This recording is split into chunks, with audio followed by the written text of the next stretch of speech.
so this is going to be my part two of my Foundry series to kind of show you and showcase different things. So after playing around with it for a couple more days, I've started to get a little bit more hang of it. So one thing I noticed that the player sheet is not the smallest in terms of screen real estate size. So, when you open up your screen, it goes over all of your, different attributes and everything, and your skills and your inventory, and you can, with this, you can equip and unequip anything. So, and then it'll automatically, you know, uh, adjust things that you need to, depending on, whatever's equipped. And um, it'll have all of your things that you can actually separate into different loot categories. So I have one module, so if you say have a bag of holding, you can literally put every single thing inside the bag of holding, and you can make little separate compartments, for whatever. So I think that's pretty cool. It has all your class features and everything, all your spells. It'll list right here on the side. You can prepare what spells you have prepared at a time. So it's like, okay, so we're going to be going to dungeon. I'm going to have, bark skin, rope trick might come in handy, and I might want, to be able to do ensnaring strike. And like, okay, these are the spells that I can prepare when I go.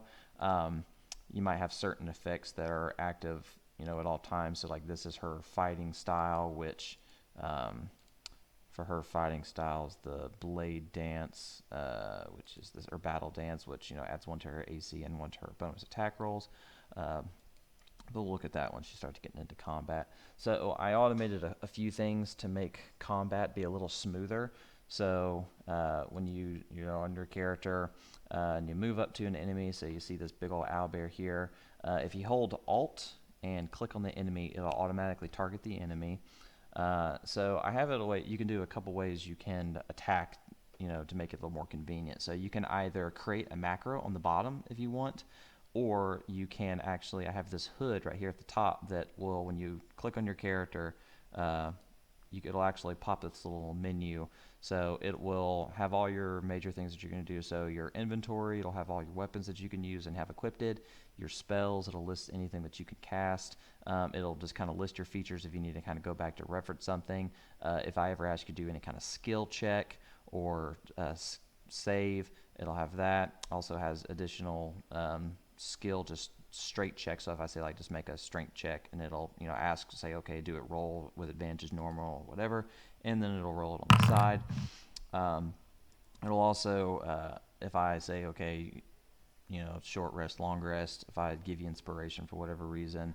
But say if you're going to use the little mini tracker thing here, you can say attack with the rapier, and if it's going to hit, it'll automatically automate and roll, and if you get hit, it'll say you got hit. If not, it's a miss. So we'll keep attacking until we get a hit, because apparently Nath is attacking like real life and misses everything. So it'll even break down what your rolls are. So she got a 14 was her roll. She got a 3 from her proficiency bonus, and she has a +1 weapon. She rolled a d8. She rolled a perfect 8 on that. She has adds her proficiency bonus.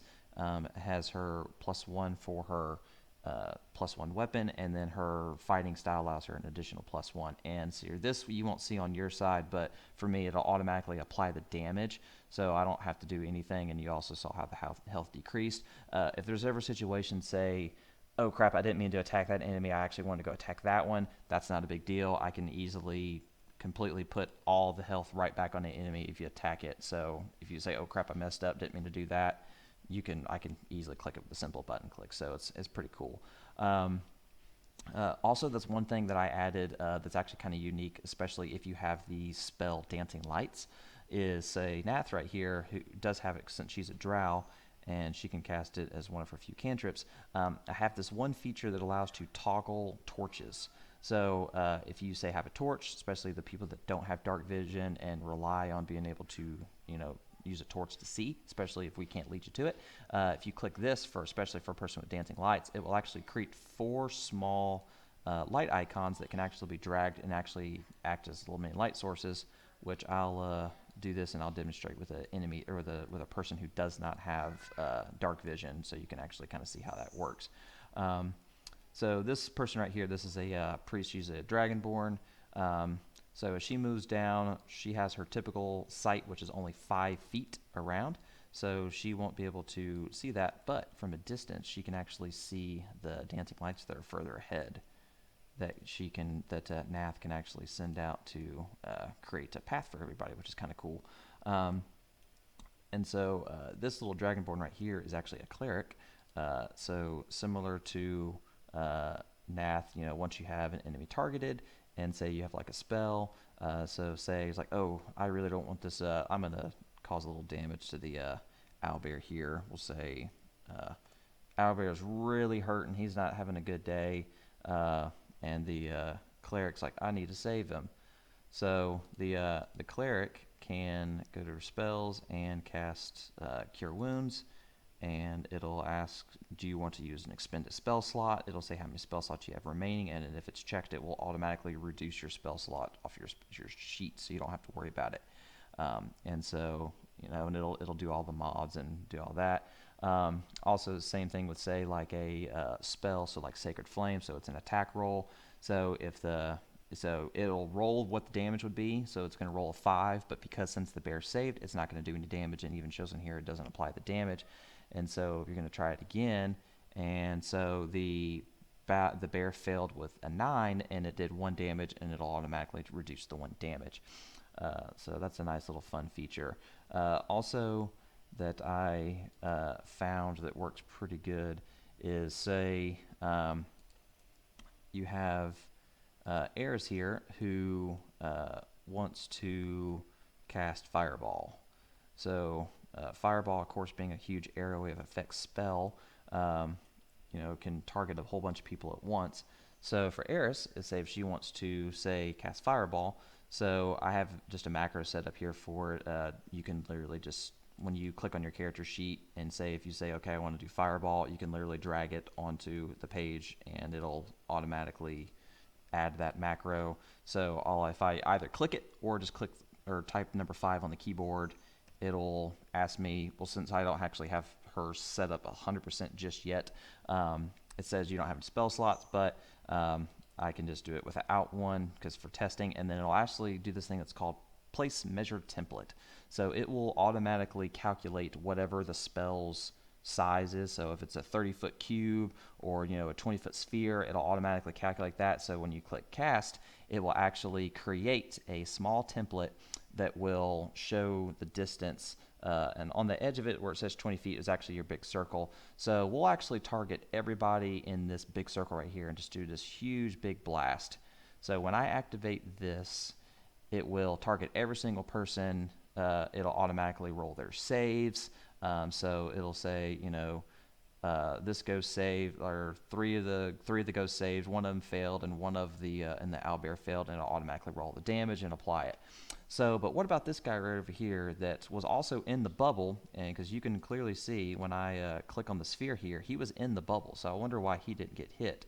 Well, what's nice about this is that the way it automates it is so. If a person is behind a wall that normally wouldn't be targeted, it will automatically account for that, because what I did is I actually created a small little house for this guy to sit in. So instead of being affected by the spell, it didn't do anything. And I have all these cool little fun spell effects. So you see this cool little just burst of a fireball. There's tons of them I have that can do. This was just the first one that I tested with. And then once the spell is done, I can just delete it, and it'll take it off the screen. So and like you can do the same thing for any time you want to do kind of any kind of spell effect. You can draw out a measure template and kind of see what would be the most beneficial. So also a cool little fun feature that I found. Let me undo the targets off these guys real quick. Okay, so I missed that one. Get that one. Let me just do Alt. Okay, so a fun little thing that I found was with perception checks. So let's say y'all are walking around and all 3 of these guys are invisible. They have kind of a little shaded outline to them, so that means a player wouldn't be able to see them. So like let's say Nath, who has a naturally high perception, she's running around and she was just like, wait a minute, I don't really like where I'm at right now. So how about I'm going to do I'm going to use my passive perception towards the area. So depending on what all of these people's basic or what their passive hiding is, if she scans with the perception, if her perception is naturally higher, it'll automatically reveal all the enemies at the same time. So obviously not a something that really is for the players, but it's kind of cool that you can activate that and get them to kind of pop up just like that.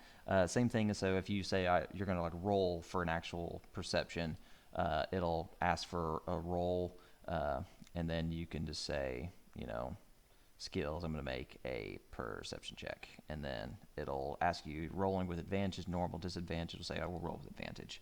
So it's like, okay, I got a 20 because she dropped a 7 when she rolled. So trying to think if there's some other cool thingies that I added. Oh, here's a good one. So Eris. So Eris likes to use the spell Hex all the time. So for Eris, so of course they can do this on Fantasy Grounds. So I created, just like a Hex effect. So this can be toggled on or off. So when it's activated, say I'm going to cast Hex on, Joe and Blow Owlbear. So I'm going to attack this Owlbear and I'm going to hit him with a Firebolt. So if I go to spells and I just want to cast it from my character sheet, I can. So you can target the Owlbear. Say that Owlbear is going to be my target, and I'm going to try and minimize this hair. This is the bigger sheet. There's actually another one that's a little smaller that I like to use a little bit more because you can actually shrink it down. So I'm going to cast Firebolt. So unfortunately, he badly missed, or she badly missed attacking the Owlbear. So you can say, I'm going to try it again. So attacked and missed again. All right, one more time. All right, there we go. All right, so because Eris likes to use Hex, especially with Magic Missile, just as an example, I just did Firebolt. So it'll roll the 2d10, and then it'll automatically apply that extra 1d6 that she gets when she attacks. And then, of course, it'll minus out the damage. Let's see, what else? And then I'm still trying to learn some coding. So particularly with, say, like we have a halfling here that likes to use a little bit of a sneak attack.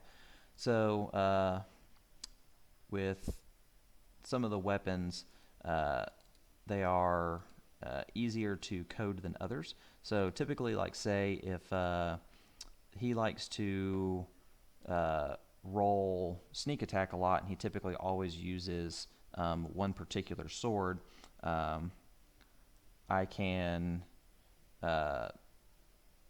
do a additional thing for sneak attack damage. So what I would potentially do is I would create 2 swords. I would have one short sword that would just be a normal short sword, and I would have another one, and I was in parentheses I would have sneak attack.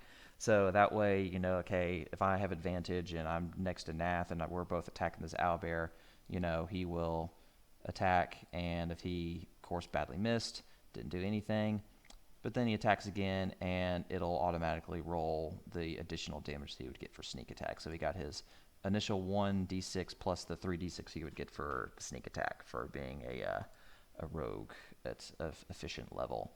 So, but these are just some extra things that I found and figured out how to do in just the last couple days, just to try and get some of the kinks worked out of it. There's definitely some cool, fun things that you can do.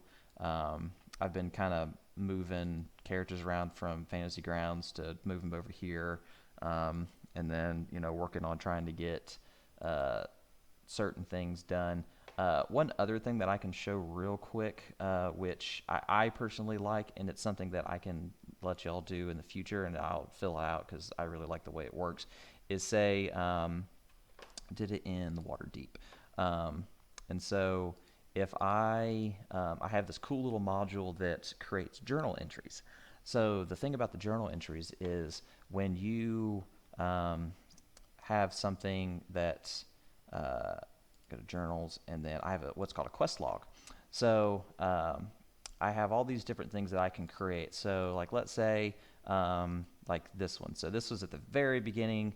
Y'all met with Volo. He'll give kind of a brief description about what the quest is. Like I was like, hey, my buddy Floon's missing. Do you think you can go look for him? I'll give you some gold if you do it, and I can give you 10 times that as soon as you go. Well, of course, y'all learned that he didn't give you any gold at all, and he actually just gave you a deed to a mansion. But what it will have is, so say if I, activate this quest, and it'll be, in your quests that are in progress, and you'll see it on here. It'll have like little objectives and stuff that you can do. So one of them, it's like, hey, we found Floon. We were looking him for a while. I can actually add additional subquests behind it, and actually say, if you're running around and you go to Zoblob's shop and he's like, hey, I think I saw a guy that was taken the other day, and if that person gives you rewards or anything, I can add them in here. So like, say if let me add a reward to it for giggles. So like, let's say, hey, I really liked the way y'all did that, and you know what? Here's a battle axe for doing such a good job. So, or if there's something very specific, I'll give you favor for with John Smith for taking care of this for me.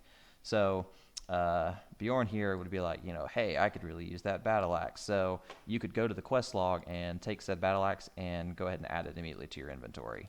So any player can access the journal sheet. It's at the bottom, and you can access the quest log at the very bottom, and it'll show you all your quests. There's also cool little features. So let's say there's situations that I am only sending, prime examples, when Nath and Van went to go, or sorry, when Eris and Van went to go visit the House of the Inspired Hands, and Chaz and Bjorn went to go chase after the one guy, and Chaz turned into a velociraptor, and everyone split off in their own different directions. Well, I can actually create and mark quests specific to one player. So when you're actually signed into the game and you are listed as your player, I can actually toggle this to make it specific to individual players that are getting it. So all rewards and things like that can only be claimed and accepted by those individual people. So this is one fun little thing that I found that I think is really cool, and really informative, and it's a way you could pretty much keep your own in-game notes. You can actually add different stuff, and you can add own little subquests, and you can add info to it if you want. Some of the stuff can be edited by the players, and it's a nice little fun little feature that I found. Trying to think if there's anything else. Of course, I'm still playing with music and still trying to work out things. There's some cool effects where if you every time you say swing an axe, it'll actually make the sound like an axe swinging. I haven't really played with that just yet. Another fun little thing that I found, it's actually an in-game clock. So I don't have the module activated right now, or I might have it. I can activate it real quick. Let's see, I might have it. Do I have it? I do. Cool. So let's say you are, we get to a point where it's like, hey, I found this really cool book. Every single night I want to just study this book and, eventually, learn some more about it.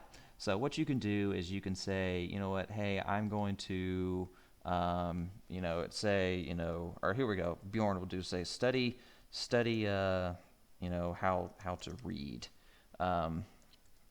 And so I can create like an icon. Of course, he's going to have his blocks, and so but you can do, so he can do so for him we were making an intelligence check. So of course he's not very smart, and let's see. I know there's some okay. So you can create this little downtime thing. So I can actually set a timer for it. So let's say I'll set it up. So we'll say over the next month, it will take you this amount of time to learn how to read. So I can actually set it up to create times. I'll have to play around a little bit more because I actually haven't ever messed with this all that much. I just know what it does. It'll actually have a in-game clock that will actually count down till you actually learn it. And so you can say every night I'm going to use 2 hours a night to try to learn how to read. And so and it'll actually you can roll a next particular check, And so like over time, and then eventually I can actually have this in-game clock running. And then so like let's say every 2 hours I'm going to study, and if he gets like a good roll, it's like he did really well, and then he can minus down some of the time to how long it takes me to learn how to read. So those are just some new little fun things I figured out how to do. I have weather effects that I can do very similar, like in Fantasy Grounds. I can change the time of day. Um, they actually have some a little bit more dynamic lighting options, which is kind of cool. I don't think I have the module activated right now. I'm not going to activate it anymore just because I don't want this video to be too long. But I can make it like dusk and like dawn, and I can do all these cool effects, and I can make it like really really cloudy in the morning. And I actually have a weather options too. So in the chat window, it can be like, okay, so this is the weather today. So it's like scattered clouds, mostly clear today. And it might be a situation where I do it and like, hey, it's raining, and then I'll just make it rain all day long. So some definitely new, cool little fun things. Definitely gonna still play around a little bit more, not make any major changes or anything, but definitely something to look into in the future. But hope that was a little more concise and enjoyable than the last time that was just all over the place. But in the meantime, y'all have a good day, and then I'll talk to you later. And then I should be available Saturday to host a game. I don't know if I'm going to be able to do one Thursday like I originally thought. I apparently have a little bit more schoolwork than I thought I did. So yeah, it's looking more like Saturday. So, all right, y'all have a good day.